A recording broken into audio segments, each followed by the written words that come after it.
Welcome, dear listener, to another journey through the silent corridors of time. Today I invite you to cross with me the gates of a mansion forgotten by laughter, where the clocks seem to have stopped at the exact moment hope abandoned its rooms. This is a story about two souls wounded by fate, one imprisoned by the guilt of a past it cannot forgive, the other marked by poverty and the pride of someone who learned that dignity is the only treasure no one can steal. She arrived as a stranger, an agreement of paper and ink, a convenient solution to others' problems. He received her as one receives a sentence, with coldness, with distance, with a heart locked with 7 keys. But what happens when two broken hearts are forced to inhabit the same roof? What happens when a sick child becomes the invisible bridge between two worlds that refuse to meet? This is a story about walls, the ones we build to protect ourselves and the ones we learn brick by brick to tear down. Before we begin, tell me, where are you listening to this story from? Which city? Which corner of this vast world? Leave it here in the comments. I love to know where the hearts that connect with these narratives are coming from. And if you are not yet subscribed to this channel, now is the time. Hit the subscribe button, activate the bell so you don't miss any stories, and leave your like. That simple gesture helps me to continue bringing narratives that warm the soul. Now, settle in. Prepare your tea, your blanket, your heart, because we are about to enter Blackwood Hall. The year of our Lord, 1816, Yorkshire County, England. The Regency era, the year without a summer, February 1816. The rain fell upon Whitmore like tears from a sky that had long forgotten how to smile. Eleanor Fairfax stood by the window of the small room that had once belonged to her father, watching the drops slide down the steamed-up glass as if each one carried a fragment of the promises that would never be fulfilled. Viscount Fairfax lay on his bed for 3 days, consumed by a fever that the physicians had already declared unconquerable. The house, which had once known soirees and laughter, now breathed only the scent of melted candles and medicinal herbs, a bitter perfume that seeped into the faded curtains and the peeling walls. Eleanor was 22 and carried on her shoulders the weight of a family that was disintegrating like old fabric exposed to the sun. Her mother, Lady Fairfax, had not left her room since the doctor pronounced the words no one wanted to hear. Her younger sister, Catherine, only 16, wept silently in the corners, as if afraid her tears would take up too much space in a house already so full of sorrow. But Eleanor did not weep, not because she did not feel. She felt, with an intensity that sometimes made her lose her breath, but because someone needed to remain standing. Someone needed to check the stocks of the almost empty pantry, calculate how many weeks of candles were left, and answer the creditors' letters with words that promised what they could not deliver. It was on one of those grey afternoons, while organizing her father's papers in the study, that Eleanor found the letter. It was hidden beneath a pile of old correspondence, the black wax seal already broken, the paper yellowed with age. The handwriting was firm, aristocratic, and belonged to a man Eleanor knew only from whispered stories, the late Duke of Ravensmore. The words danced before her eyes like spectres of a nightmare she did not know she was living. Gambling debts, mortgages signed, promissory notes that compromised not only the Fairfax estate, but entire generations of memories. Her father, the man she had admired as a pillar of rectitude, had lost everything at card tables, and had lost specifically to the Blackwood family. Eleanor reread the letter 3 times, as if repetition could alter the meaning of the words. But there was no ambiguity in those lines. The Fairfax property, the house where she was born, the gardens where she played as a child, the stables where she learned to ride, had legally belonged to the Blackwoods for years. Her father had lived from loan to loan, postponing the inevitable, building a sandcastle that the tide of reality was finally coming to knock down. The Viscount died on a Thursday, when the drawing-room clock struck 3:15 in the afternoon. Eleanor was by his side, holding his hand as he muttered disconnected words about horses and cards, and a lady in red that no one else could see. His final moments of lucidity were dedicated to a plea for forgiveness that arrived too late, and a confession that would seal the fate of his eldest daughter. The burial was simple, almost shamefaced. Few neighbors attended, most already knew of the Fairfax ruin, and avoided the family as if poverty were a contagious disease. Eleanor remained by the grave long after everyone had left, feeling the fine rain soak her black dress, as she wondered how she would explain to her mother and sister that they no longer had a home. It was then that the carriage appeared, It was an imposing vehicle, black as a raven's feathers, pulled by 4 midnight-colored horses. The crest on the door, a silver wolf beneath a crescent moon, was unmistakable. Eleanor knew that symbol from the books of heraldry her father kept in the library. It was the coat of arms of the Blackwoods, Dukes of Ravensmore. The carriage door opened, and a figure who seemed to have been carved from marble and ice descended.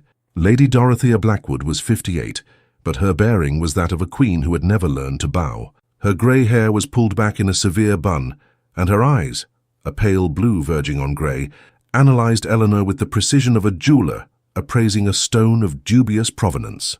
"Miss Fairfax," Lady Dorothea said, without preamble or condolences, "we need to discuss your family's future."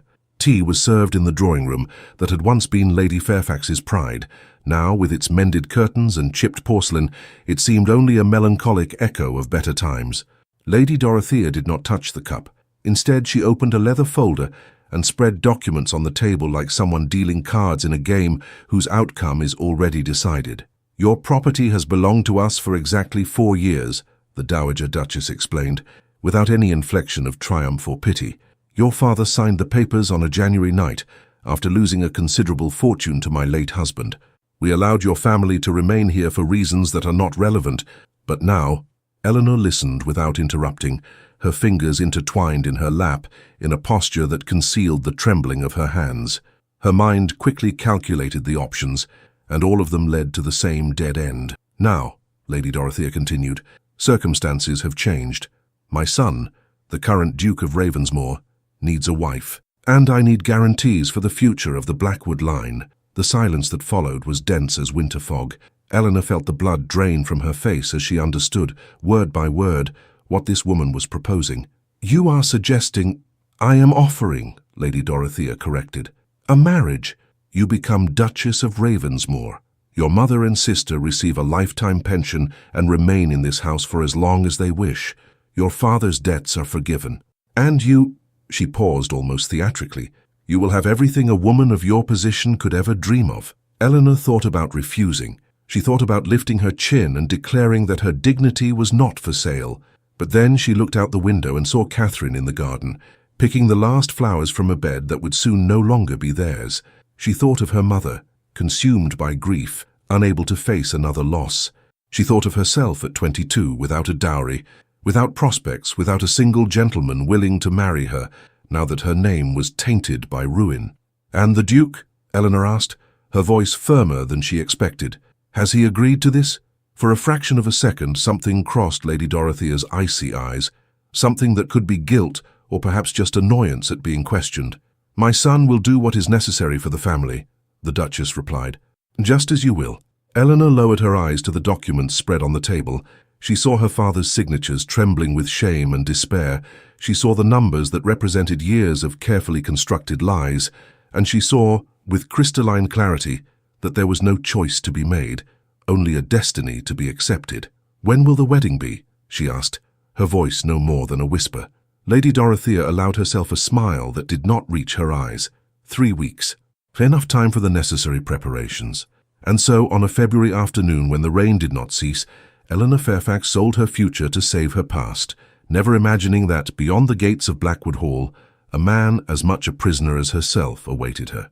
March 1816. William Blackwood, 5th Duke of Ravensmore, discovered he was engaged a week before his wedding.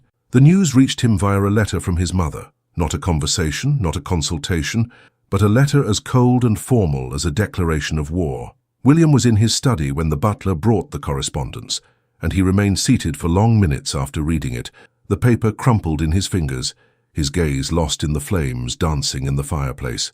At 34, William was a man who seemed to have been sculpted by tragedy.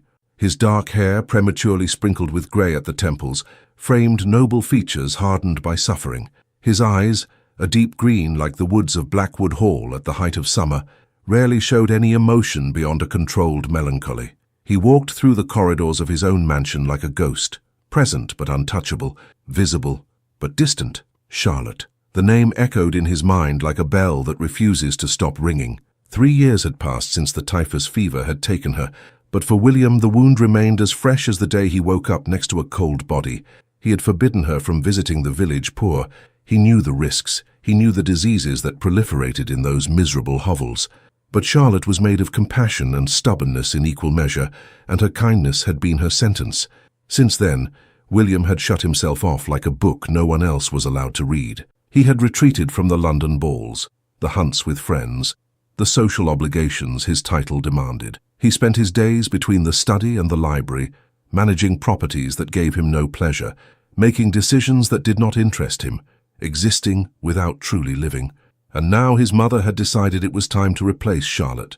William found Lady Dorothea in the blue drawing-room, embroidering by the window as if she had not just reorganized her son's life without consulting him. The scene was so ordinary, so domestically peaceful, that something within him snapped in silent fury. "A week," he said, his voice controlled with visible effort. "You give me a week's notice before I marry a complete stranger." Lady Dorothea did not lift her eyes from her embroidery. Eleanor Fairfax is not a stranger. She is the daughter of a viscount, albeit a ruined one. She received a proper education. She is of an appropriate age, and most importantly, she is available.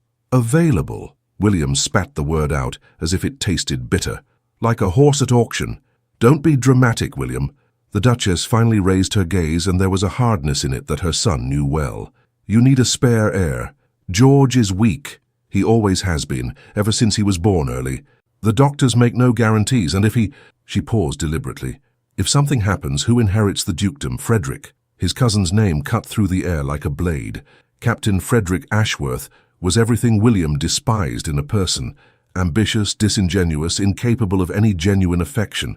The idea that he might one day sit in the chair of the Dukes of Ravensmore was unbearable. "So that's it," William murmured. "I am being used as a stud to secure the lineage." "You are being practical," Lady Dorothea corrected. "Something you should have been years ago, instead of burying yourself alive in this house, weeping for a woman who can no longer hear your tears." The blow struck home. William felt the air leave his lungs, replaced by a rage so intense it blurred his vision. For an instant he thought about shouting, about knocking over the furniture, about expelling his mother from the house that technically belonged to him. But the rage, as always, was swallowed by the void that had inhabited his chest since Charlotte's death. "And the girl?" he asked, his voice now devoid of any emotion. "Does she know what she's getting into? She knows she will have a title, a fortune, and security for her family. What more could a woman in her position want?" William did not reply. Instead, he walked to the window and watched the gardens that Charlotte had loved so much, now locked by his own command, the rose bushes growing wild and abandoned like his heart. "I will marry her," he said finally without turning around, "because you have left me no choice. But do not expect me to accept her as a wife. She will have my name, my protection, and all the comfort money can buy. But she will have nothing else from me." Lady Dorothea put away her embroidery with precise movements. "That, my son, is between you and her. I have done my part." And she left, leaving William alone with the ghosts that accompanied him at every step.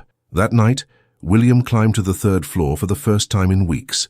The corridor was dark, lit only by the candle he carried, and his footsteps echoed in the silence like the beats of a reluctant heart. The door to George's room, his son, his only reason for continuing to breathe, was ajar, and a faint lamplight escaped from it. William stopped on the threshold, observing the scene unfolding inside. George slept, as he always slept, with the restless sleep of a child who had known more doctors than toys, more medicines than sweets. At 5 years old, he was too small for his age, too pale for a healthy childhood, too fragile for the dreams a father should have for his son. The boy's governess, a young woman named Betsy, dozed in a chair beside the bed, exhausted from another night of vigil. William approached the bed and knelt, lightly touching his son's brown hair. George stirred, murmuring something incomprehensible, but did not wake. There was so much of Charlotte in that small face. The curve of the nose, the shape of the lips, the way the eyebrows furrowed during sleep, that looking at him was like contemplating a living portrait of everything William had lost. "I promised to protect her," he whispered, to no one in particular, "and I failed. I will not fail you." It was for this reason that George remained confined to the 3rd floor, away from drafts, away from visitors and their invisible diseases, away from everything that could threaten his already precarious health. It was a gilded cage, William knew, but it was a safe cage. He stood up and left the room as silently as he had entered, unaware that in the darkness of the corridor a decision was being made in his hardened heart. The woman who would become his wife would never come near George. She was a stranger, an intruder, a convenient solution to a dynastic problem. And strangers, William had learned in the cruelest possible way, only brought pain. But fate, as he would soon discover, had other plans for all of them. 20th of March, 1816. The rain did not stop throughout the ceremony. Eleanor stood before the altar of Blackwood Hall's private chapel, listening to the drops hammer against the stained glass windows, as if heaven itself protested against that union. Her dress, simple, a white verging on cream, hastily made by a village seamstress, seemed inadequate for the grandeur of the setting. There had been no time for orders in London, nor money for imported lace. She was a bride of circumstance, dressed impromptu. Beside her, William Blackwood kept his eyes fixed on the crucifix above the altar, refusing to look at the woman who would in moments become his wife. He wore black, not the grey or navy blue the occasion would call for, but absolute black, as if attending a funeral instead of a wedding. Eleanor tried not to interpret that as an omen. The vicar, an elderly man with a trembling voice, recited the words of the marriage service with the haste of someone wishing to conclude an unpleasant task. The chapel pews were almost empty. Lady Dorothea occupied the place of honour, observing the scene with the controlled satisfaction of someone seeing a well-executed plan. A few senior servants watched from the back, and in a shadow near the door, a man Eleanor did not recognise stood with his arms crossed, and a smile that did not match the occasion. "I, William Arthur Blackwood, take you, Eleanor." The Duke's voice was devoid of any emotion. When it was Eleanor's turn, she took a deep breath and spoke clearly. "I, Eleanor Margaret Fairfax, take you, William Arthur Blackwood, to be my lawful wedded husband, to have and to hold from this day forward, for better, for worse, for richer, for poorer, in sickness and in health, till death do us part." There was something in the way she pronounced those words. Perhaps the firmness, perhaps the dignity, perhaps simply the fact that she looked him directly in the eyes as she said them. That made William hesitate for a fraction of a second. He pronounced the vows like someone reading a shopping list, each word falling into the silence of the chapel, like stones into a dry well. At no point did his eyes meet hers. Their gazes crossed for the first time since she arrived at that house, and for a fleeting instant Eleanor glimpsed something beyond the ice, an old pain, a badly healed wound, a man suffering beneath the armour he had built for himself. But the moment passed. William looked away, and the ceremony continued. The rings were exchanged with clinical efficiency. The kiss, a requirement of the ritual, was a brush of lips so brief it could barely be called contact, and then it was done. Eleanor Fairfax ceased to exist. In her place there was now the Duchess of Ravensmoor, mistress of a mansion she did not know, wife of a man who despised her. The wedding breakfast was a tense formality. Eleanor sat at the head of the table beside William, who spent the entire meal conversing exclusively with his mother, as if his wife's chair were empty. The dishes were elaborate: roasted pheasant, vegetables in French sauces, desserts she had never tasted, but Eleanor could barely swallow. Every forkful seemed to stick in her throat, and the wine they served tasted of vinegar. It was during dessert that the man from the shadows approached. He was about 30, with pleasant features that did not match the coldness in his eyes, and he wore a military uniform that displayed too many medals for someone his age. "Allow me to introduce myself, Your Grace," he said, making an exaggerated bow. "Captain Frederick Ashworth, your husband's cousin." The pause before the word husband was deliberate. Eleanor felt a chill run down her spine, but she maintained her composure. "It is a pleasure, Captain Ashworth. The pleasure is all mine." He leaned closer, lowering his voice. "I hope you have no illusions about your position here, my dear. You are merely a convenience, a spare part, should the original fail." Before Eleanor could reply, he walked away with another poisonous smile, leaving her with the bitter taste of those words. The wedding night arrived shrouded in silence. Eleanor was led by a grim-faced maid to the apartments that would be hers. The room was large and elegant, decorated in shades of blue and silver, with a canopy bed that seemed too big for one person. There were fresh flowers in a vase on the dressing table, white roses, which Eleanor would discover later had been the late Duchess's favourites. She dismissed the maid and sat down before the mirror, still dressed in her wedding attire, observing her own reflection as if looking at a stranger. Who was she now? What remained of Eleanor Fairfax in that woman with tired eyes who gazed back from the other side of the glass? The door opened without warning. William entered, still dressed in his dinner clothes, his cravat loosened, a glass of brandy in his hand. He stopped in the center of the room, observing her with an expression she could not decipher. "You know why we are married," he said, without preamble. His voice was low, controlled, devoid of any warmth. "My mother needs guarantees for the lineage.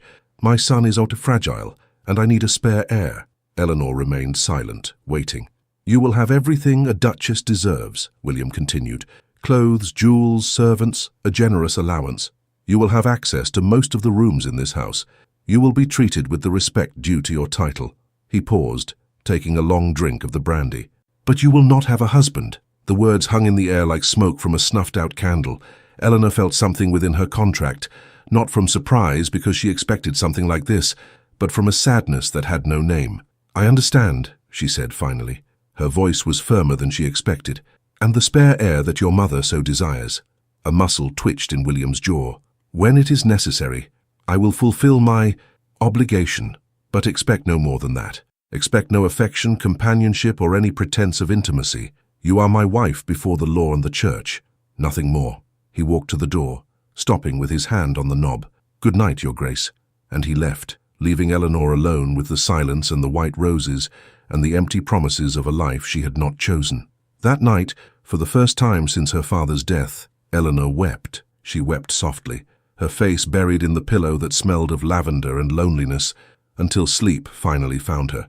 And in her dreams, she heard the cry of a child she did not yet know, a cry coming from somewhere high and forbidden, calling her through the walls of that house of shadows.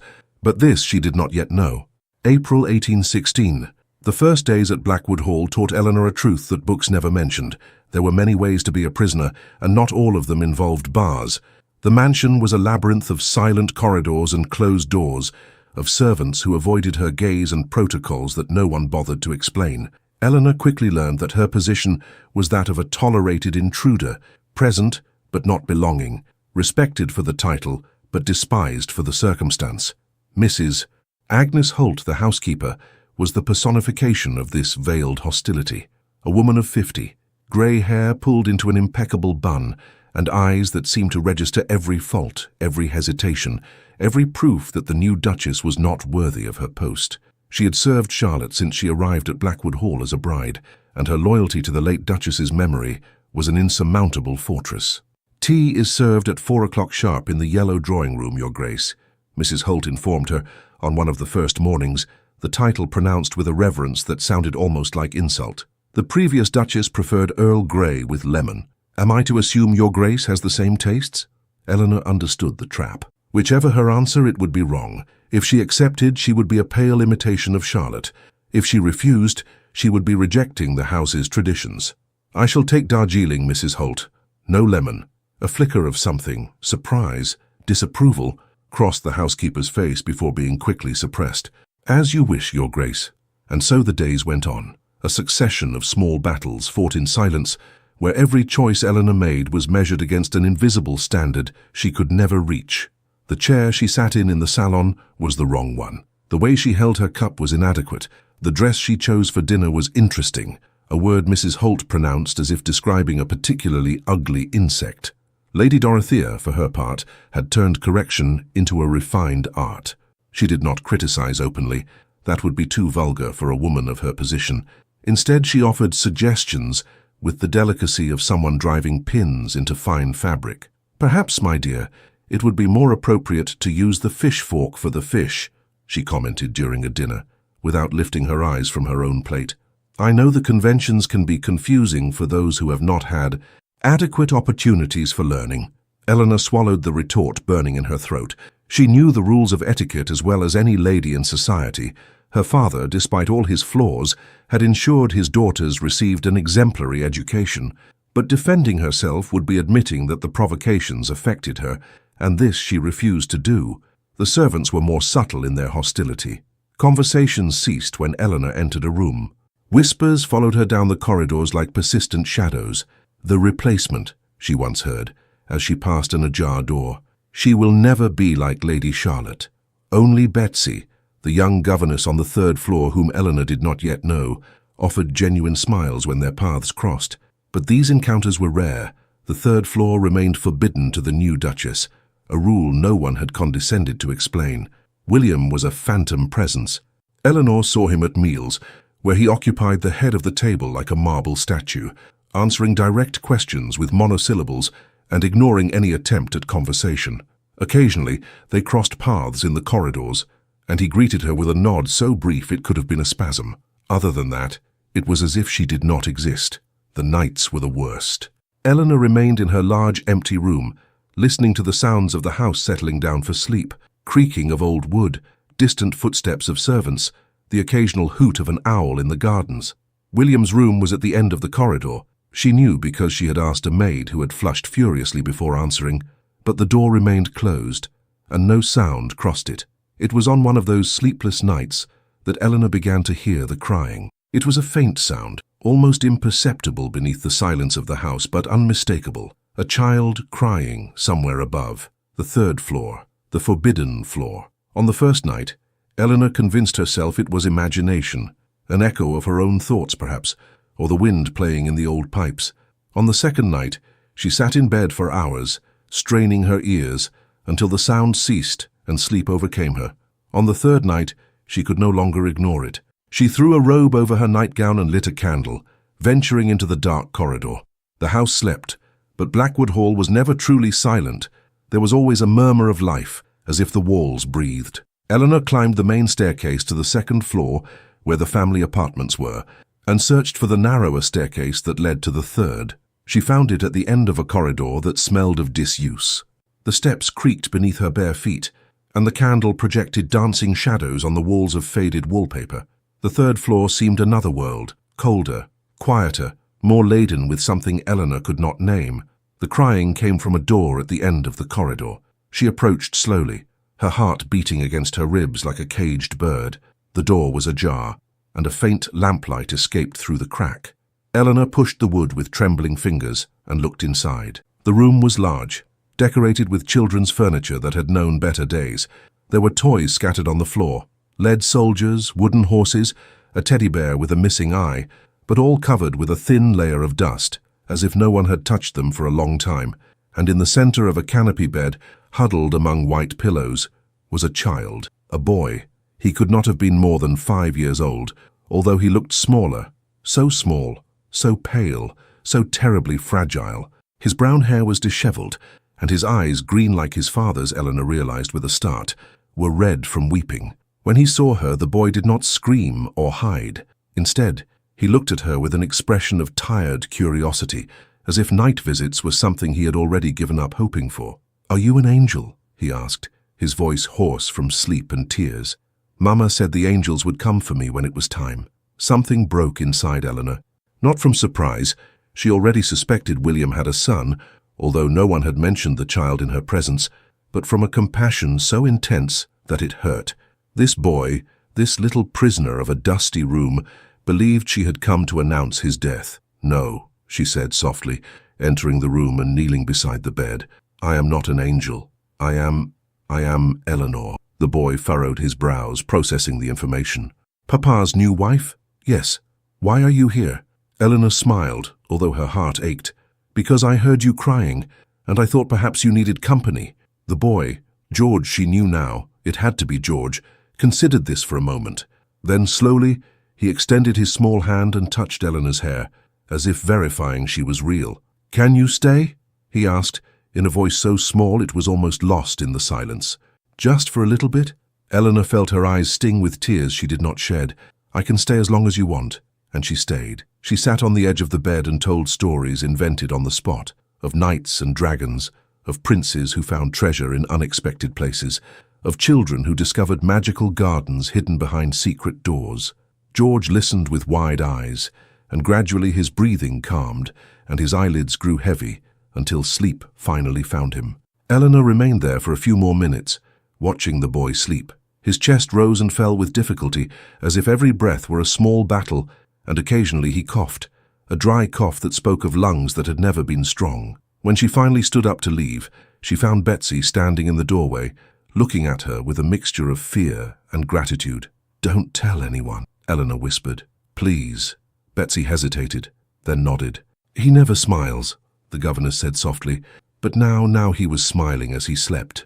Eleanor went down the stairs with a heart heavy with secrets and unanswered questions, but one thing she knew for sure: no matter what William thought, no matter what the house rules dictated, she would return to that room. She would return as many times as necessary, because no one, especially a child, deserved to be so terribly alone.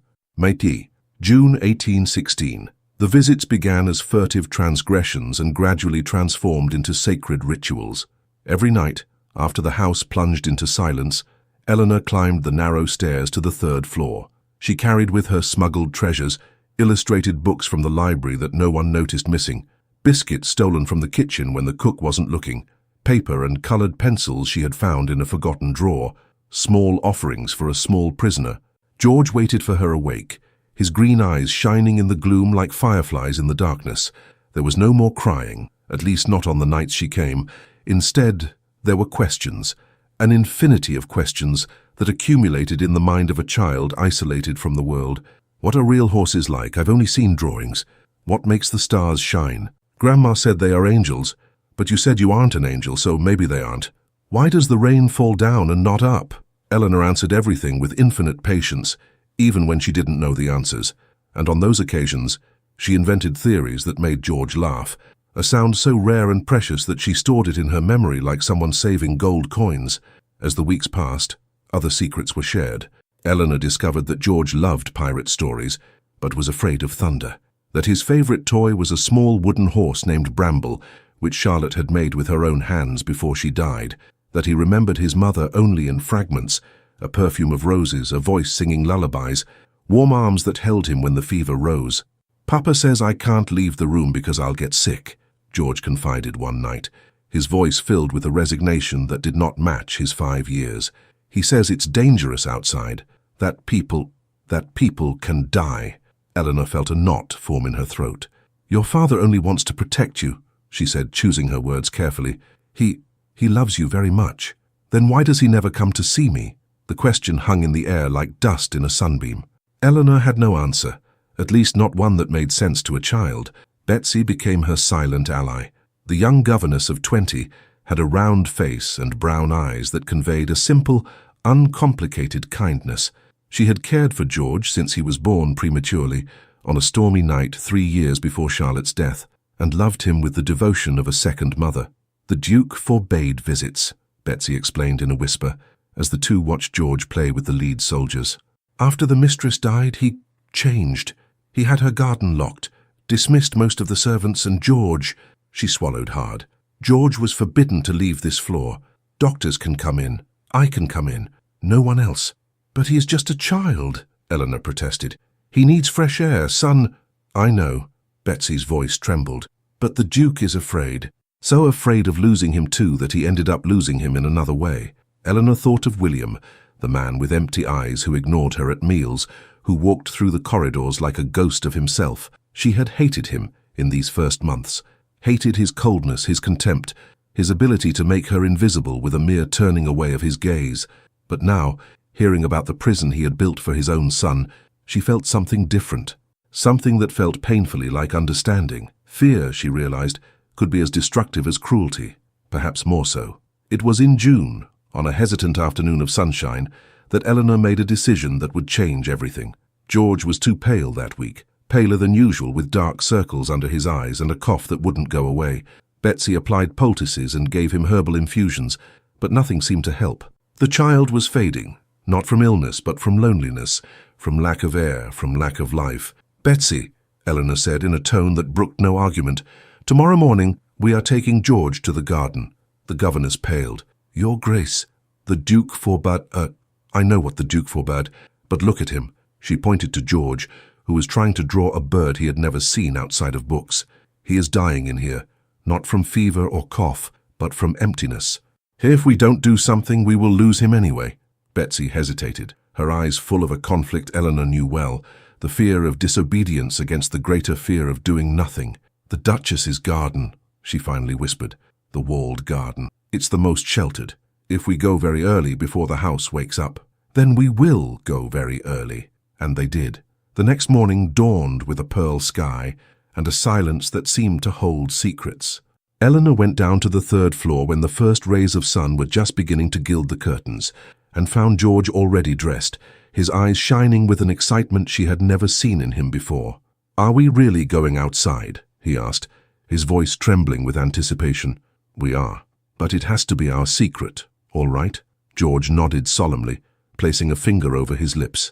They descended by the service stairs, avoiding the main corridors where the morning servants were already starting their tasks. The walled garden was at the back of the property, accessible by a side door that creaked in protest when Betsy opened it. What they found on the other side stole Eleanor's breath. The garden had once been extraordinary.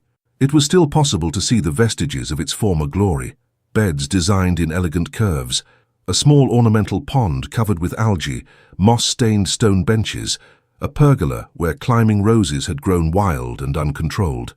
But 3 years of abandonment had transformed that paradise into a tangled mass of rebellious vegetation, flowers suffocating weeds, shrubs encroaching on gravel paths, statues of angels almost invisible beneath layers of ivy. For George, however, it was the most wonderful place in the universe.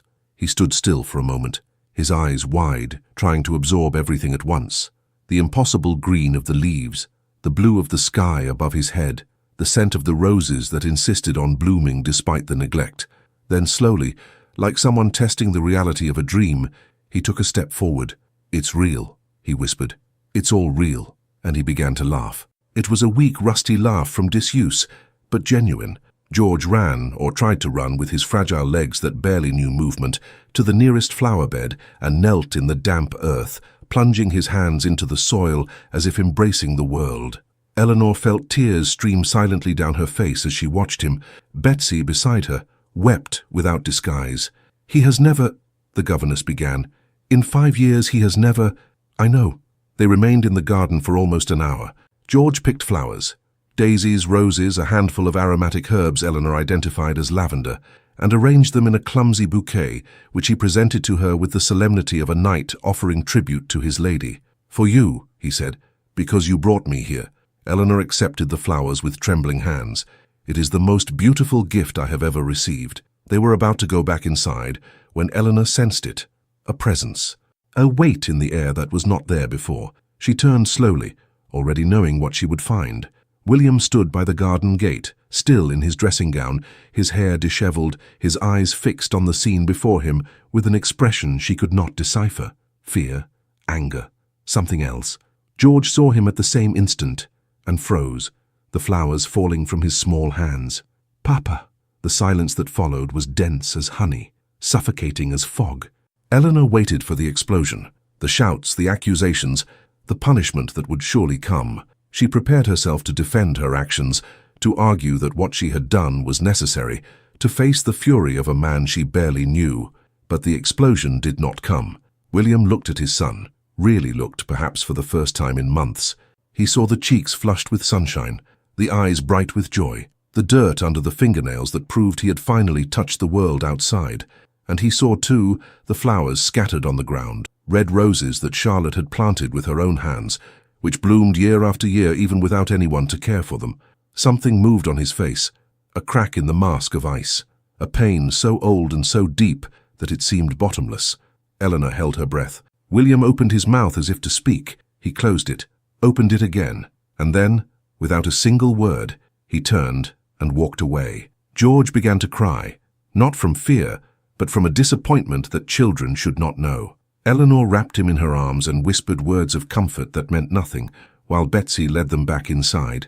But as she climbed the stairs to the third floor, Eleanor allowed herself a fragment of hope, because William had not shouted. He had not forbidden it. He had not punished. He had simply gone. And sometimes she was beginning to understand silence was the first step before speech. July, August 1816. The visits to the garden became routine, and routine became ritual, and ritual became a necessity. Every morning, when the fog still hugged the lawns of Blackwood Hall, Eleanor went down with George and Betsy to the walled garden. The boy flourished along with the plants she had begun to tend. His cheeks gained color, his cough diminished, his laughter became more frequent. It was not a miracle cure.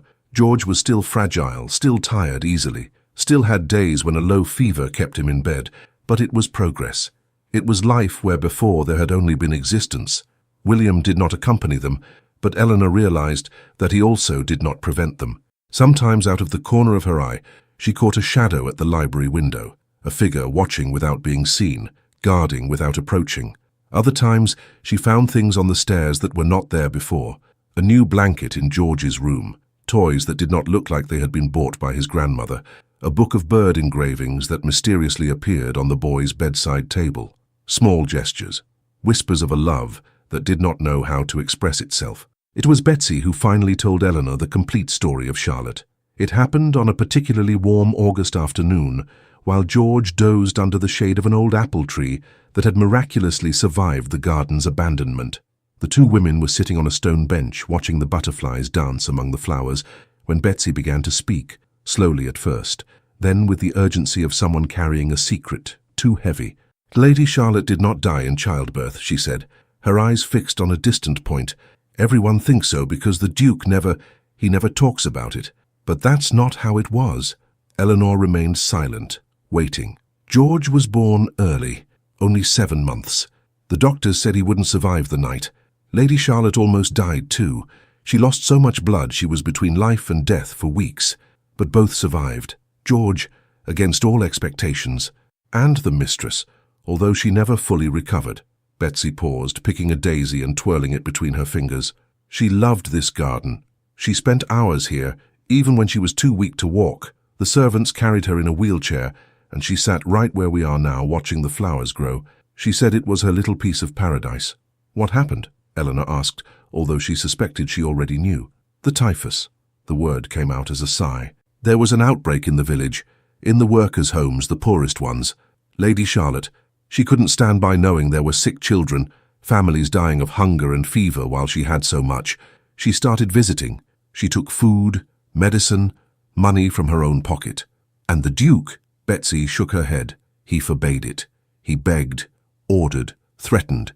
He said it was too dangerous, that she was still weak, that George needed her. But Lady Charlotte had a stubbornness, a stubborn goodness, if you know what I mean. She believed she had a duty to help, that her position gave her responsibilities, not just privileges. She went anyway. She did. On an afternoon when the Duke was in London attending to business. When he returned 3 days later, she was already in bed with the fever, and a week later, the silence completed the sentence. Eleanor looked at the garden around them, the roses Charlotte had planted, the paths she had designed, the benches where she had dreamed her dreams of kindness, all of it, abandoned by the man who had loved her, because every flower was a memory, and every memory was a wound. He blames himself, Eleanor realized aloud. He thinks he should have stopped her. He thinks he killed her, Betsy corrected, her voice choked, not with his own hands, but with his absence. If he had been here, she wouldn't have gone. If he had been firmer, she would have obeyed. That's what he thinks. That's what destroys him every night. Eleanor thought of William, the man who treated her like a piece of furniture, who refused to look her in the eyes, who had built walls around himself so high that he seemed to have forgotten what the sun was like. She had seen him as a cold tyrant. But now, with the pieces of the puzzle finally fitting together, she saw something else, a man devastated by guilt, paralyzed by the fear that the tragedy would repeat itself. And George, she began. George is all that remains of her, Betsy completed, and the Duke is so afraid of losing him too that he locked him in a glass tower. He thinks that if he keeps the boy away from everything, away from everyone, away from life itself, he will be safe. A tear escaped the governess's face. But children don't survive on safety, Your Grace. They survive on love. Eleanor looked at George, asleep under the apple tree, a serene smile on his pink lips. He looked so different from the pale, weeping boy she had found on that first night, as if every day in the garden brought him a little more back to life. Charlotte would approve, Eleanor said almost to herself. What we are doing, she would approve. Betsy nodded. Lady Charlotte fought for the world to be kinder. That is what Your Grace is doing for George. You are being kind in a place where kindness has been forgotten. That night, Eleanor dreamed of red roses growing through cracks in stone walls, and somewhere in Blackwood Hall, William did not sleep either. Late August 1816, the confrontation came on a night of storm. Eleanor was in the library, looking for a volume on medicinal plants she remembered seeing on one of the highest shelves. The rain lashed against the windows with increasing fury, and the lightning transformed the room into a kaleidoscope of light and shadow. She had climbed onto a wooden ladder to reach the upper section when she heard the door open. William entered like the storm itself, his eyes dark with contained rage, his steps measured with a precision that betrayed the effort to maintain control. He stopped at the foot of the ladder, looking at her in a way Eleanor had not yet seen, not with indifference nor with calculated coldness, but with something that felt painfully like grief. "Come down," he ordered. Eleanor descended slowly, clutching the book to her chest like a shield. When her feet touched the floor, she turned to face him, lifting her chin in a posture of defiance that had become her armor. "Does your grace wish for something?" "I wish for an explanation." William's voice was low, controlled, but Eleanor could hear the tempest behind every word. "About your visits to the third floor, about the garden, about everything you have been doing without my knowledge or permission." "I thought you already knew," Eleanor replied calmly. "After all, you have been watching us from the library window every morning." Something flashed in William's eyes. Surprise? Shame? But it was quickly suppressed. "Do not provoke me, madam. What you have done was a grave disobedience. I had clear orders regarding George, orders that are killing your son." The words escaped before Eleanor could stop them, charged with a force she did not intend. William recoiled as if he had taken a physical blow. "How dare you? How dare I?" Eleanor repeated. And now it was she who advanced, the restraint of the past months finally breaking like a dam in a flood. "How dare I look at a 5-year-old child who has never seen a real butterfly, who has never felt grass under his feet, who spends his days alone in a dusty room waiting for angels to come for him because that is the only visit he has been promised? You do not understand." "I understand perfectly." Eleanor felt the tears sting her eyes, but refused to shed them. "I understand that you lost your wife and are afraid of losing your son. I understand that guilt consumes you and that you built a prison thinking it was a fortress. But you are so busy protecting George from death that you have forgotten to let him live." William gripped her arm with enough force to leave marks. Their faces were inches apart, and Eleanor could see every line of pain etched in his features, every sleepless night reflected in his eyes. "Charlotte died trying to help others," he said, his voice rough. "She walked out that damn door against my will and brought back the illness that killed her. And now you come to tell me that I am wrong to protect my son, to ensure he does not make the same mistakes." "Charlotte died being who she was," Eleanor replied, without trying to pull away. "She died because her heart was too big to stand still while others suffered. And do you think she would approve of seeing George locked up like a criminal? Do you think she would look at her son and say, 'Yes, keep him away from everything that makes life worthwhile because safety is more important than joy'?" William released her, as if her arm burned him. He turned his back, his shoulders stooped under an invisible weight. "You have no right," he began, but his voice failed. "I have every right." Eleanor walked to stand before him again, forcing him to face her. "I am your wife, whether you accept it or not. I am the only woman in this house who has bothered to know George as a person, not as a problem to be solved, and I am the only one who is willing to say what no one else has the courage to say." "And what would that be?" "That you are killing your son slowly, not from illness but from loneliness. And when he leaves, because children locked in glass towers do not survive no matter how many doctors you call, you will have to live with the guilt of knowing it could have been different, that you could have given him days of sunshine and laughter instead of years of shadows and silence. The silence that followed was absolute, broken only by the sound of the rain against the windows." William stared at her with an intensity Eleanor had never seen. Not anger, not contempt, but something deeper, more vulnerable. "You do not know what it is to lose someone like that," he said finally. "You do not know what it is to wake up every morning and remember in the first second that the person you loved no longer exists. You do not know what it is to look at your son and see her face in every expression, and to know that if something happens to him—" His voice broke. For a fleeting instant, Eleanor saw the man behind the armor, not the icy Duke, but William, simply William, a shattered widower who loved too much and did not know how to show it. "I lost my father," she said softly. "I lost my home, my security, my future. I lost the possibility of being loved by the man I married. So do not tell me I do not know what loss is, because I learned to live with it before I even set foot in this house." William looked at her, really looked, perhaps for the first time since the wedding, and Eleanor saw the moment when something shifted. Not a complete transformation, not a miracle cure, but a crack, a small opening in the wall he had built around himself. He said nothing. He simply stepped away, walking to the window where the storm continued its fury against the glass. When he finally spoke, his voice was barely audible. "Tomorrow morning, in the garden." Eleanor held her breath. "What did you say?" William did not turn around. "Tomorrow morning, in the garden. If I'm going to allow you to continue taking my son outside, then at least I want to be present." And he left, leaving Eleanor alone with the smell of old books and the unexpected taste of a small victory. That night, for the first time in months, she slept with a smile on her lips.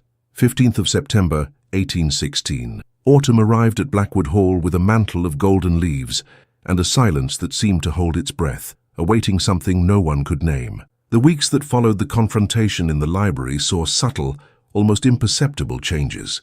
William began to attend the mornings in the garden, not every day and never for very long, but his presence was a start.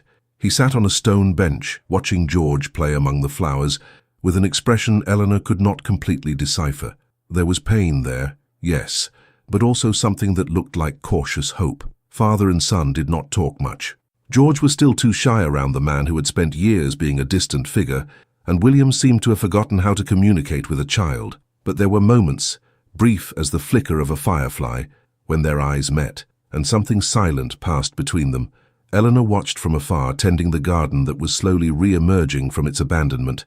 Her hands, which had once been soft as befitted a lady, were now calloused from pulling weeds and pruning rose bushes. She discovered that she liked that work. There was something purifying about bringing order to chaos, about seeing flowers bloom where before there had only been neglect. Lady Dorothea disapproved, of course. "A duchess does not soil her hands with dirt," she pronounced during a dinner, with the disdain Eleanor had learned to ignore. But even the Dowager Duchess seemed to have softened her hostility since George began to improve.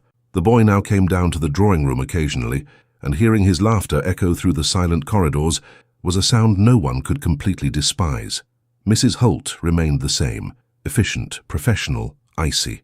But Eleanor had noticed that the criticisms had lessened, replaced by a silence that was perhaps the maximum approval the housekeeper could show. It was on a September afternoon, when the first leaves were beginning to fall from the garden trees, that everything changed. Eleanor was in the library, reading about medicinal botany, when Betsy burst through the door with a face ravaged by fear. "Your Grace, it's young George. The fever." Eleanor did not wait to hear more. She ran up the stairs, 2 at a time, her heart hammering against her ribs. The 3rd floor was in a frenzy. Servants rushed with towels and basins, and the smell of medicinal herbs permeated the air. George's room was transformed. The heavy curtains had been drawn, plunging everything into a suffocating gloom. The boy lay in bed so still that for a terrifying instant Eleanor thought she had arrived too late. But then she saw his chest rise and fall, too fast, too irregular, and realized that the battle was not yet lost. She approached the bed and touched George's forehead. The heat she found made her recoil. It was like touching a living coal. "When did it start?" she asked Betsy. "This morning. He woke up complaining of a sore throat, but I thought it was just a cold. After lunch the fever suddenly spiked. It won't stop rising." William appeared at the door at that moment, still dressed in the riding clothes he had worn on his morning ride. His face, upon seeing his son, lost all colour. "Have you sent for the physician?" "Dr. Whitfield is on his way, Your Grace." The physician arrived an hour later, when George was already delirious with fever, murmuring disconnected words about angels and gardens, and a lady in a red dress that Eleanor suspected was Charlotte. Dr. Samuel Whitfield was a man of 60, with an impeccable grey beard and an unshakable confidence in his own methods. He examined George with clinical efficiency, took his pulse, looked at his throat, felt his glands, and when he turned to face the adults in the room, his expression confirmed Eleanor's worst fears. "Scarlet fever," he pronounced, like someone delivering a verdict. "The appearance of the throat is unmistakable. The rash should appear within the next few hours." Eleanor felt the ground sway beneath her feet. Scarlet fever. The disease that took children with the same ease that the wind takes autumn leaves. "The treatment?" William asked, his voice strangely calm. Dr. Whitfield sighed. "Bleeding to reduce the fever, laudanum to calm the delirium, and prayer, Your Grace. A great deal of prayer, and that will cure him." The physician did not answer immediately. When he did, his words fell like stones into the silence. "Prepare for the worst. The boy is fragile, always has been, and scarlet fever is merciless with the weak. In my experience—" He paused for an eternity. "In my experience, children like George rarely survive the first night." Eleanor saw William stagger, leaning on the doorframe to keep from falling. She saw Lady Dorothea, who had silently entered at some point, bow her head in silent prayer. And she also saw a shadow in the corridor that should not be there, Captain Frederick Ashworth observing the scene with an expression that could almost be called hope. Something ignited within her. "No," Eleanor said, her voice firm as steel. All eyes turned to her. "Excuse me?" Dr. Whitfield asked, incredulous. "I said no." Eleanor walked to George's bed and touched his burning forehead with all the gentleness she possessed. "He will not die tonight. Not if I can prevent it." "Madam," the physician began in a condescending tone, "I understand you are emotionally involved, but—" "My mother was an apothecary's daughter," Eleanor interrupted. "Before she married my father, she worked alongside her grandfather, preparing remedies. She taught me everything she knew, plants, treatments, methods that you physicians usually despise as peasant superstition." "Exactly," Dr. Whitfield confirmed. "Superstition. And I will not allow—" "You will not allow?" It was William who spoke, and there was something in his voice Eleanor had never heard before. Not rage, but determination. A fierce, desperate determination. "This is my son Whitfield, and this is my wife. If she says she can help—" "Your Grace, with all due respect, we cannot entrust a child's life to kitchen remedies." "We can," William said, "and we will. Get out." The silence that followed was absolute. "Your Grace," the physician tried. "Get out, now." Dr. Whitfield left, muttering protests that no one bothered to hear. Frederick retreated into the shadows, frustrated, and Eleanor, for the first time since arriving at Blackwood Hall, felt that perhaps, just perhaps, she was not completely alone. "What do you need?" William asked, turning to her. Eleanor took a deep breath. "Cold water. Lots of cold water. Clean towels. Willow bark. There should be some in the herb pantry. Dried elderflowers, mustard powder, and—" She hesitated. "And someone to help me stay awake through the night." William looked her in the eyes, truly looked, perhaps for the first time, with anything other than coldness or indifference. "You will have all of it," he said. "And you will not be alone. I'm staying." Outside, the September night extended its cloak over Blackwood Hall, and the fight for George Blackwood's life was just beginning. Night of September 15th, 1816. The night descended upon Blackwood Hall like a veil of uncertainty, and inside George's room, two people fought a battle against an invisible enemy. Eleanor worked with the concentration of a general commanding her troops. The room had been transformed, the heavy curtains opened to let in fresh air, the fireplace extinguished so as not to increase the heat, basins of cold water arranged around the bed like sentinels. The smell of medicinal herbs, elderflower, willow, mint, permeated the air with a fragrance that was both comforting and urgent. George was burning with fever. His skin, now marked by the characteristic reddish rash of scarlet fever, radiated heat like a small sun. He was delirious, calling out for the mother who could not answer, for the grandmother who prayed in the chapel, for angels Eleanor prayed would not come for him. "We need to bring the fever down," she explained to William, while preparing another cold water compress. "His body is fighting the disease, but excessive heat can be as dangerous as the infection itself." William nodded, absorbing every word like a diligent student. He had shed his coat and his formalities. Now in shirt sleeves with disheveled hair and deep circles under his eyes, he looked more human than Eleanor had ever seen him. "What do I do?" he asked. "Change the compresses when they warm up, like this." She demonstrated, placing a damp cloth on the boy's forehead with a delicacy that contrasted with the urgency of the situation. "And talk to him. It doesn't matter what. Stories, memories, anything. The familiar voice can help him find his way back." I don't know how to tell stories." "Then tell truths." William looked at his son, so small and fragile in that bed that seemed too big for him. For long seconds he remained silent, and Eleanor wondered if he would be able to cross the walls he had built around his own heart. Then he began to speak. "When you were born," William said softly, sitting on the edge of the bed, "you were the size of a rabbit. The doctors said you wouldn't survive the night, but your mother refused to believe them. She held you against her chest for hours, days, singing the same songs her own mother had sung to her, and you survived. Every time they said it was impossible, you proved them wrong." Eleanor stopped working, touched by the unexpected tenderness in William's voice.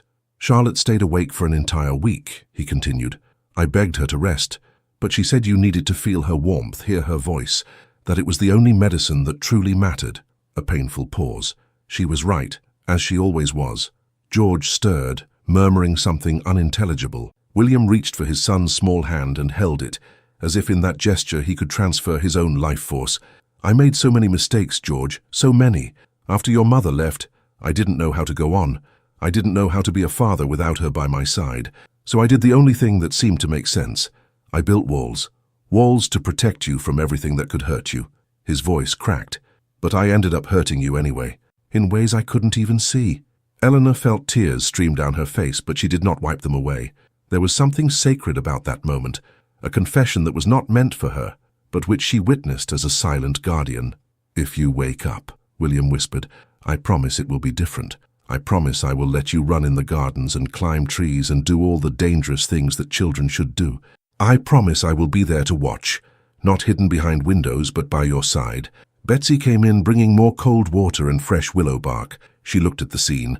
The Duke bent over his son, speaking with an intimacy she had never witnessed, and her eyes filled with tears. "Lady Charlotte would be proud," she murmured to Eleanor, "of him, of you, of all of this." The next few hours were an exhausting dance of compresses and infusions. Eleanor brewed a tea from willow bark, the same plant her mother had taught her was effective against fevers, and administered it drop by drop with infinite patience.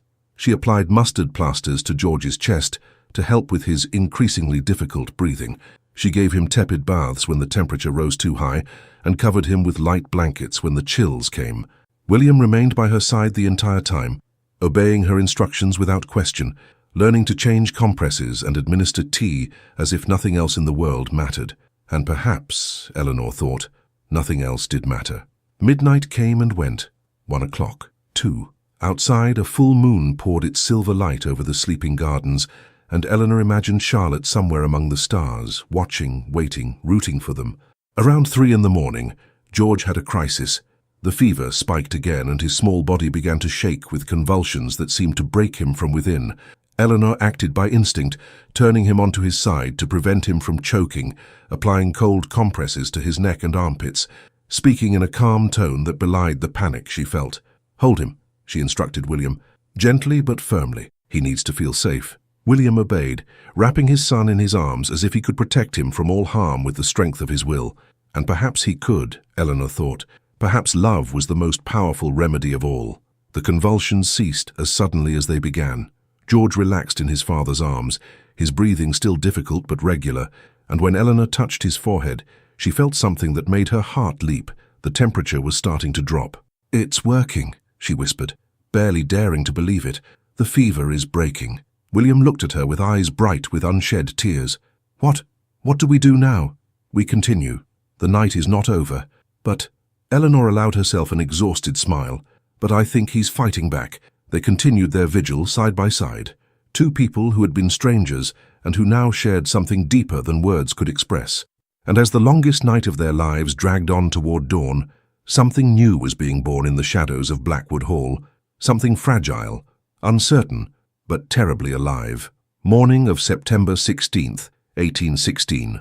The first rays of sunlight entered George's room at 6:12 in the morning, painting the air with shades of rose and gold. Eleanor was sitting in a chair beside the bed, her eyes heavy with fatigue but fixed on the boy's face. William remained on the other side, holding his son's hand as he had not done in years. The night had been an eternity. Every hour had seemed like a day, every minute a battle. But now, with the light of dawn pouring over the white sheets, something different hung in the air. George's breathing, which had spent hours fighting against some invisible obstacle, was calmer. The rash on his skin, though still present, no longer looked so aggressive. And the fever, Eleanor had checked only minutes ago, had dropped to a level that no longer threatened to take him away. She dared not say it aloud. She dared not even think too clearly, fearing that any word or thought would undo the fragile balance they had achieved. But when George stirred, wrinkling his nose as he always did when waking, Eleanor felt something she had not experienced in a long time. Hope. The boy's eyes opened slowly, blinking against the light. For a moment, he seemed confused, not understanding where he was or what had happened.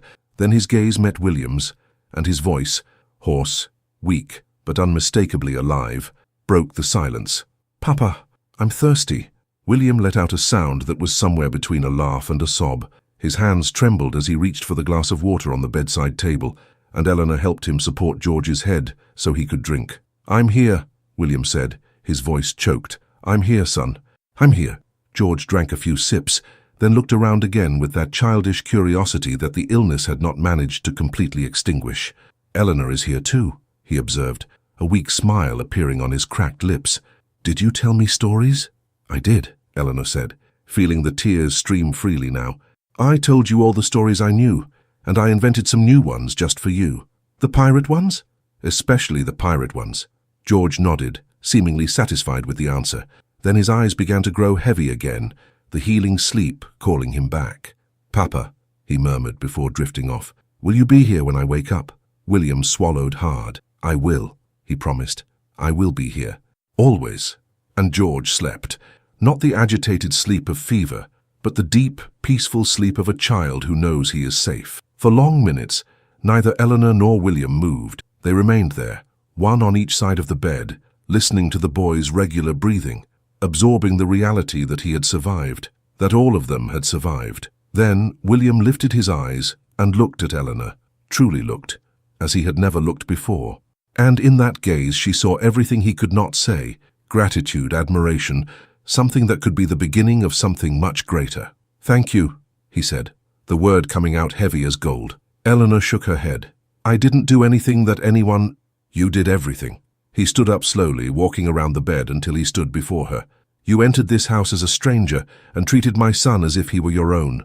You faced my coldness, my mother, the servants who despised you, and when I said you would never be more than a convenience—" He paused, his voice failing. "You proved me wrong.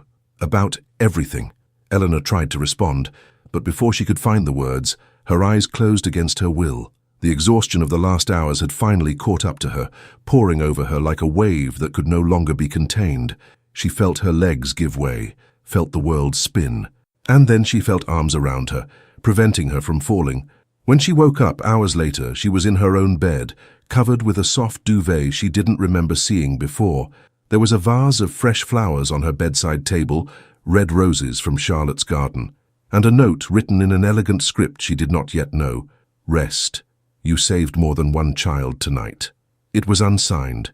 It did not need to be. Eleanor closed her eyes again, a smile on her lips. And for the first time since arriving at Blackwood Hall, she felt that perhaps, just perhaps, she was home. October 1816. The weeks that followed George's recovery were like the awakening of a house that had slept for a long time. The transformation did not happen all at once. Profound changes rarely do. It was a slow, gradual process, made up of small gestures that accumulated like drops forming a river. A hesitant smile here, a kind word there, an invitation that would never have been extended before. William began to dine with Eleanor every night. Initially, the conversations were cautious, full of awkward pauses and safe topics. They talked about the estate, the horses, the exceptionally cold weather that autumn. But little by little the barriers dissolved, and Eleanor began to know the man behind the Duke. She discovered that William read Latin, a passion inherited from his father, who had insisted on educating him as a classical gentleman. She discovered that he had a sense of humor, although he kept it hidden like a secret treasure. Sometimes, when he thought no one was looking, he smiled to himself while reading, and Eleanor found these moments more revealing than any confession, and she discovered, to her surprise, that he wrote poetry. It happened one October evening, when Eleanor entered the library looking for a book, and found William asleep in an armchair by the fireplace. On his lap, there was a leather-bound notebook, open to a page covered in his elegant handwriting. She did not intend to read, it was not right, but her eyes caught a few lines before she could stop herself. "She came like rain on dry earth, a stranger I did not ask for, did not want, did not deserve. But the rain does not ask permission to fall, and the earth does not choose when to bloom." Eleanor recoiled as if she had touched fire. Her heart beat too fast. Her cheeks burned with a heat that had nothing to do with the fireplace. She left the library in silence, carrying those words with her like a precious secret. William, in turn, was also discovering Eleanor. He discovered that she loved astronomy, an unusual passion for a lady, which her father had tolerated with indulgence and which she had kept alive through books. He discovered that she had dreamed, before everything collapsed, of becoming a naturalist, traveling the world to catalogue exotic plants and animals. And he discovered that she had an inner strength that did not match her delicate appearance, a resilience forged in years of adversity, which allowed her to face any storm without bending. One afternoon, As they walked through the garden, now carefully restored thanks to Eleanor's efforts, William asked a question that caught her off guard. "Were you in love with anyone? Before all this?" Eleanor considered the question for a moment. "There was a boy," she admitted. "A neighbor's son. We were childhood friends, and at 16 I was sure we would marry." A sad smile crossed her face. "But when my father's debts became known, he disappeared. Like most people. He was a fool." Eleanor looked at William, surprised by the intensity of his voice. "Why do you say that?" "Because any man who abandons a woman like you because of circumstances she did not create does not deserve to be called a man." He paused, then added, softer, "And because, if I knew then what I know now, I would have asked for your hand by choice, not by obligation." The silence that followed was charged with unspoken things. Eleanor felt her heart pound against her ribs, but she dared not interpret those words. She dared not hope. "And you?" she asked finally. "Charlotte, did you love her?"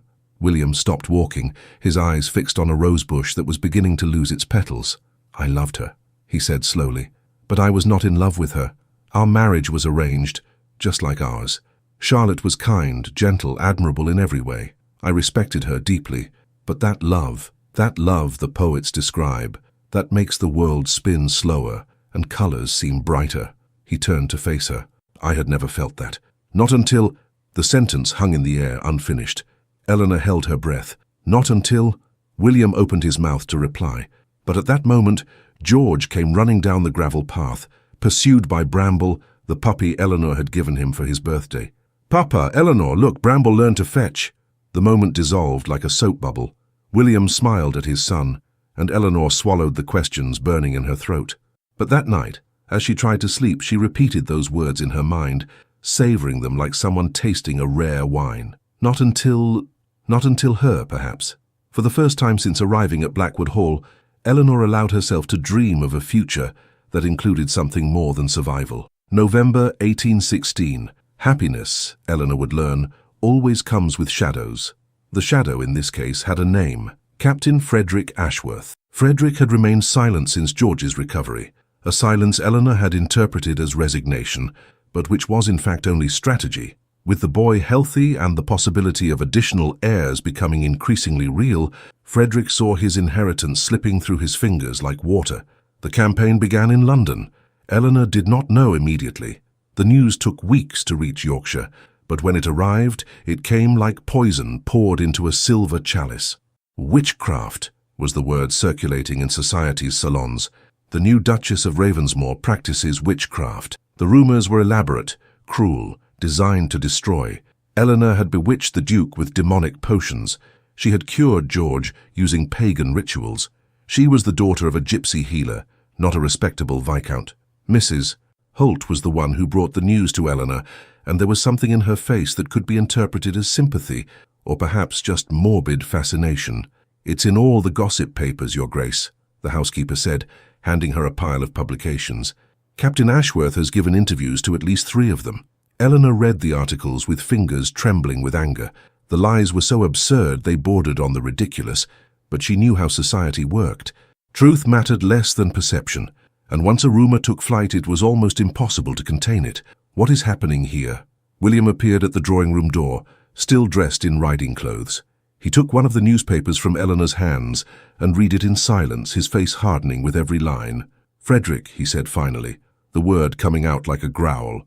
"Apparently he decided that if he cannot inherit by right, he will destroy by rumor," Eleanor replied, trying to maintain the composure that threatened to crumble. William dropped the newspaper and walked to the window, his fists clenched. "This ends now." "William." "No." He turned, and there was fire in his eyes, a fire Eleanor had not yet seen in him. "You saved my son. You brought life back to this house. And I am going to stand by while my cousin drags your name through the mud? Confronting him will only give more fuel to the rumors. Who said anything about confronting him?" William walked up to her, and for the first time took her hands in his. "I will do something much worse. I will ignore him completely and show all of society that his words carry no weight at all." Eleanor frowned, confused. "How?" "The Christmas ball," William said. "We will hold it this year, here at Blackwood Hall, and I will introduce you to all of Yorkshire society as my wife, not the convenience my mother chose, but the woman who transformed this house. Eleanor's heart raced. Are you sure? After so many years avoiding social events? I am sure. He squeezed her hands, and there was an intensity in his gaze that made her forget how to breathe. It is time to leave the ghosts behind, Eleanor. All of them. But before the ball could take place, there was another confrontation to be made. Frederick appeared at Blackwood Hall on a November afternoon, uninvited and without warning. He was received in the blue drawing room, where he found not only William and Eleanor but also Lady Dorothea, a presence he clearly did not expect. "Cousin," Frederick greeted, the poisonous smile firmly in place. "And, Madam Duchess." The pause before the title was deliberate. "Frederick," William said without getting up, "I presume you came to explain the interesting stories circulating in London." "Stories? Ah, you mean the rumours." Frederick shrugged with studied innocence. "I have no control over what people say, cousin." "No? Then it was not you who gave interviews claiming my wife used suspicious methods to cure my son?" "I merely expressed some legitimate concerns. After all, we all know the Fairfax family has questionable origins." Eleanor opened her mouth to reply, but it was Lady Dorothea who spoke first, and her voice cut through the air like a blade of ice. "The Fairfax family," the Dowager Duchess said, rising from her armchair with the majesty of a queen, "may have faced financial difficulties, but their blood is as noble as yours, Frederick. More noble, I would say, considering it has never produced a vulture like you." Frederick's face twisted in surprise. "Aunt Dorothea, you—" "I defend my family," Lady Dorothea interrupted, "and Eleanor is my family now. She saved my grandson when respectable doctors had given him up for lost. She brought joy back to this house when I had already forgotten what the sound of laughter was like, and she—" The old Duchess paused, and for an almost impossible instant her voice trembled. "She achieved something I never could. She made my son smile again." Eleanor felt tears sting her eyes. Of all the people in that house, Lady Dorothea was the last person she expected a defence from. "Frederick," William said, standing up finally, "you are no longer welcome at Blackwood Hall. Your visits, your letters, your very existence will be ignored from this moment forward. And if I hear one more word, one single word out of your mouth about my wife, I will personally ensure that all of society knows exactly what kind of man you are." Frederick paled. "You wouldn't dare—" "Wouldn't I?" William stepped closer to him, and there was something in his gaze that made even Eleanor step back. "Try me." Frederick left that same afternoon, unescorted and without goodbyes, and as his carriage disappeared down the muddy road, Eleanor felt a hand touch hers. She turned to find Lady Dorothea beside her, her face still severe but her eyes strangely kind. "Forgive an old fool," the Dowager Duchess said softly. "It took me too long to see what you truly are." Eleanor smiled through her tears. It is never too late to look with new eyes. And for the first time, the two women shared something that felt like understanding. Late November 1816. Snow arrived in Yorkshire 2 weeks before Christmas, covering Blackwood Hall with a mantle of white silence that seemed to purify the world. Eleanor was in George's room, helping Betsy choose warm clothes for the boy, when the door opened and William appeared with an expression she could not immediately identify. "Dress in something warm," he told Eleanor. "I have something to show you." George wanted to go along, but William promised they would have time to play in the snow later, a promise the boy accepted with the confidence of someone who had learned that his father now kept his word. Eleanor threw a shawl over her shoulders and followed William through the corridors of the mansion. Curious and slightly apprehensive, he led her to the side door that opened onto the walled garden, Charlotte's garden, which Eleanor had transformed back into a paradise over the months. But when she made to open the door, William stopped her. "Wait," he said. "Before you go in, I need to tell you something." Eleanor looked at him, her heart quickening. "What is it?" William took a deep breath, like someone preparing for a plunge into deep water. "For all these months I treated you as if you were an intruder, a convenient solution to a problem my mother created. I ignored you, I despised you, and I made sure you knew you were never welcome here. William, you don't need to—" "I do," he interrupted her, but gently. "I need to say this because if I don't, it will be choked up inside me forever." A pause. "I was afraid, Eleanor. So afraid. Of loving again, of losing again, of feeling anything that could hurt me. So I built walls. Walls so high that not even I could see over them." Eleanor remained silent, absorbing every word. "But you," William continued, "you did not respect my walls. You climbed them, you went over them, you found breaches I didn't even know existed. And when I finally had the courage to look around, I realized that you had transformed my prison into a garden." He reached out and brushed a lock of hair that had fallen across Eleanor's face. The gesture was so intimate, so charged with tenderness, that she felt her eyes sting. "I do not deserve your forgiveness," William said, "not after everything I have done. But if you can find in your heart any—" Eleanor interrupted him, placing her hand over his lips. "Hush," she said, smiling through her tears, "and show me what you have to show me." William smiled, a true smile which transformed his face in ways Eleanor had not yet seen, and opened the garden door. What she found on the other side stole her breath. The garden was covered in snow, yes, but there were changes that were not there before. The paths had been cleaned and renewed. A new greenhouse stood in a corner, promising flowers even in winter. And in the center of everything, where before there was only a rose bed, there was now a stone bench, a new bench with an inscription engraved that Eleanor had to approach to read, "For Charlotte, who loved to give, for Eleanor, who taught me to live." Tears came before she could stop them. They streamed down her face like spring rain, warm against the cold winter air. "William," she began, but she could not find enough words. He knelt before her, right there in the snow, heedless of the cold or the dampness. "Eleanor Fairfax Blackwood," he said, his voice firm despite the emotion that permeated it. "You entered this house as a stranger and became its heart. I treated you with a coldness you never deserved, and yet you responded with kindness. You saved my son. You saved me. And I need you to know—" He paused, swallowing hard. "I need you to know that I love you. Not as a duty, not as an obligation, but as a man loves a woman. Completely, irrevocably, in a way I thought I would never be able to love again." Eleanor touched his face, wiping away a snowflake that had landed on his cheek. "You are a fool, did you know?" she said, smiling. "A stubborn, proud fool who wasted months being unhappy when he could have been happy. I know. And I took too long to realize that the man I thought I hated was, in fact, the man I was starting to love." William looked at her, his eyes shining with a mixture of hope and fear. "I love you," Eleanor said, the words coming out with the naturalness of something that had always been there, waiting to be said.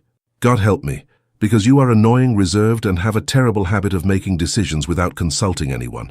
But I love you. I love the man who kneels in the snow to ask for forgiveness. I love the father who is learning to be present. I love the hidden poet who writes verses about rain and dry earth." William stood up so quickly he almost knocked her over. "You read my poetry?" "Accidentally," Eleanor admitted. "I fell asleep in the library with the notebook open." For an instant, horror crossed William's face. Then, to Eleanor's surprise, he began to laugh, a true deep laugh that echoed through the snowy garden like long-forgotten music. "You are impossible," he said, wrapping her in his arms. "You too," she replied, lifting her face to meet his. The kiss came naturally, as if it had always been inevitable. It was both gentle and urgent, a promise and a confirmation. When they separated, both were breathless, with snowflakes melting in their hair and identical smiles on their faces. "The Christmas ball," William said, "will be our official presentation, not as a marriage of convenience, but as what we truly are." "And what are we truly?" William thought for a moment. "A miracle," he finally said. "A small miracle that even I didn't know was possible." Eleanor nestled in his arms, looking at the garden that had been Charlotte's and was now theirs. "Charlotte would approve," she whispered. "I am sure."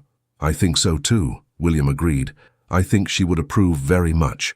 And as the snow continued to fall softly over Blackwood Hall, two hearts that had been broken found finally a way to become whole again. December 24th, 1816, April 1817. The Blackwood Hall Christmas Ball was the most talked-about event of the Yorkshire season, not for the reasons Frederick Ashworth had hoped, but for reasons no one could have predicted. The mansion shone with the light of 1,000 candles, its facade decorated with holly garlands and red ribbons that danced in the night breeze. Elegant carriages arrived in succession, dropping off guests who could barely hide their curiosity to see with their own eyes the reclusive Duke and his mysterious wife. Eleanor stood at the top of the main staircase, dressed in a midnight blue silk gown William had ordered from London. It was not white. She had insisted on this, as white was for brides, and she did not want to pretend to be something she was no longer. The blue she had chosen represented something different. The night sky they both loved to observe, the depths of the ocean she dreamed of one day knowing, the color of George's eyes when he smiled. William stood by her side as transformed as she was. The grief he had carried for years seemed to have dissolved, replaced by a vitality that made the oldest guests whisper to each other. "He looks 10 years younger," a Yorkshire countess commented. "It is as if he is another man." He was another man, Eleanor thought, or perhaps he was finally the man who had always been hidden beneath layers of pain and guilt. When the guests were all gathered in the ballroom, William called for silence and raised his glass of champagne. "Ladies and gentlemen," he began, his voice firm and clear, "I thank you all for your presence on this special night. Blackwood Hall has been silent for a long time, a silence that I myself imposed, for I was convinced that joy was something I was no longer allowed to experience." A murmur ran through the crowd. "But this year something has changed. Someone has changed." He turned to Eleanor, and there was a tenderness in his gaze that made several ladies sigh. "My wife entered this house as a stranger and became its heart. She brought light where there were shadows. She brought laughter where there was only silence. She brought hope where I had abandoned even the capacity to hope." Eleanor felt the tears threaten, but she held firm. "So tonight," William continued, "I am not just celebrating Christmas. I am celebrating her. I am celebrating the second chance that life has given me, a chance I almost wasted out of fear and stubbornness." He raised his glass towards Eleanor. "To my wife, to my partner, to my miracle." "To the miracle," the crowd echoed. The waltz that followed was the first William and Eleanor danced together, truly together, as husband and wife who chose to be there. She was not a perfect dancer, and he was rusty after years without practice, but neither of them cared. They moved to the music like two people who had finally found their rhythm. From the corner of the room, George watched, sitting on Lady Dorothea's lap. The boy was rosy and healthy, so different from the pale child Eleanor had found on that first night. When he saw Eleanor looking his way, he waved frantically, his smile lighting up his entire face. "Mama!" he shouted, loud enough for several guests to hear. Eleanor felt her heart stop. It was the first time George had called her that. The waltz continued, but Eleanor could barely see through her tears. William pulled her closer, whispering in her ear, "It seems you earned another title tonight." "The only one that truly matters," she replied. The party continued until the early hours of the morning, and when the last guest left, William and Eleanor remained alone in the empty ballroom. The candlelight was fading, casting dancing shadows on the decorated walls, and the silence that enveloped them was different from any silence they had ever shared. It was not empty, but full. It was not cold, but welcoming. "Thank you," Eleanor said, resting her head on William's shoulder. "For what?" "For giving me a chance. For giving yourself a chance. For giving us a chance." William kissed the top of her head. "The chance was mine. You simply took better advantage of it than I did." They climbed the stairs together, hand in hand like teenagers in their first love, and when the door to Eleanor's room closed behind them, there were no words, only the sacred silence of two people who had finally found their place in the world. April 1817. Spring returned to Blackwood Hall with an exuberance that seemed to celebrate alongside its inhabitants. Charlotte's garden, now simply called the garden for it belonged to everyone, bloomed in colors that defied imagination: red roses, white daisies, purple lavender, yellow tulips, a symphony of life that exploded in every flowerbed, every corner, every piece of earth Eleanor had touched with her impromptu gardener's hands. George ran along the gravel paths, chased by Bramble, whose paws were now too large for his clumsy body. The boy had grown over the winter, not just in height but in spirit. His cheeks had color, his eyes had sparkle, and his laughter, that precious laugh Eleanor had first heard almost a year ago, now echoed through the property like constant music. "Papa, look what I found!" George shouted, running up to William with something cupped in his hands. It was a frog, small, green, completely ordinary, and to George, the most extraordinary treasure in the world. William knelt to examine the creature with the seriousness his son deserved. "It's a beautiful specimen," he said solemnly. "What do you plan to do with it?" George considered the question with the gravity of a philosopher. "I'm going to show it to Mama," he decided. "She knows everything about animals." "Then go," William encouraged. "But don't run too fast. You know how she gets when you tire yourself out too much." George darted off towards the stone bench where Eleanor was sitting, knitting something that was desperately trying to look like a baby sock. William watched her receive the boy, lean over to examine the frog with an expression of absolute fascination, and then explained something that made George's eyes widen in admiration. She was 5 months pregnant. The news had arrived in February, and since then the entire house seemed to have entered a state of permanent preparation. Lady Dorothea supervised the renovation of the old nursery with an energy no one knew she still possessed. Mrs. Holt, who, to everyone's surprise, had revealed an unexpected talent for knitting, spent her nights producing tiny jackets and caps. Betsy, promoted to Eleanor's lady's maid, could barely contain her excitement when talking about the new baby. And George had become the most dedicated older brother an unborn child could have. Every night, before sleeping, he pressed his ear against Eleanor's belly and whispered stories to the baby, stories of pirates and dragons and magical gardens, the same stories Eleanor had told him during those first secret visits to the 3rd floor. "You're going to like it here," he promised the invisible brother or sister. "There are horses and dogs, and Mama makes the best apple cake in the world. And Papa is learning to tell stories too, only his are still a bit boring." William pretended not to hear these comments, but Eleanor noticed the smile he tried to hide. That April afternoon, as the golden sun poured its light over the garden and George showed his frog to any servant who crossed his path, William sat beside Eleanor on the stone bench and intertwined his fingers with hers. "What are you thinking about?" he asked. Eleanor looked around at the flowers she had planted, at the boy she had saved, at the house that had become a home. "I am thinking," she said, "that a year ago I was a stranger entering a house of ghosts. And now?" "And now?" She smiled, that smile that lit up her eyes in a way that still made William's heart race.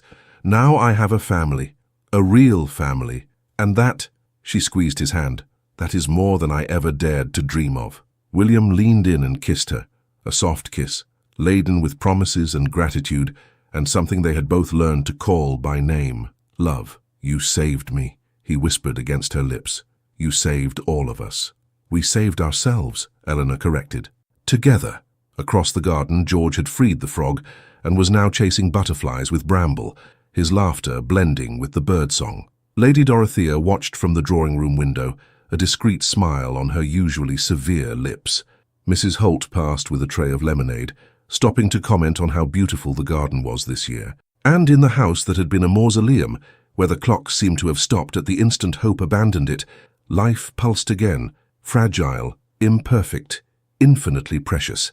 Eleanor closed her eyes and let the sun warm her face. A year ago, she sold her future to save her past, but what she found was something that not even the boldest of dreams could have predicted, a home where wounds were allowed to heal, where walls were transformed into gardens, where strangers became family. And as spring poured its blessings over Blackwood Hall, Eleanor Blackwood, Duchess of Ravensmore, knew, with the certainty that only truly healed hearts can have, that the best endings are not those where everything finishes, but those where everything finally begins.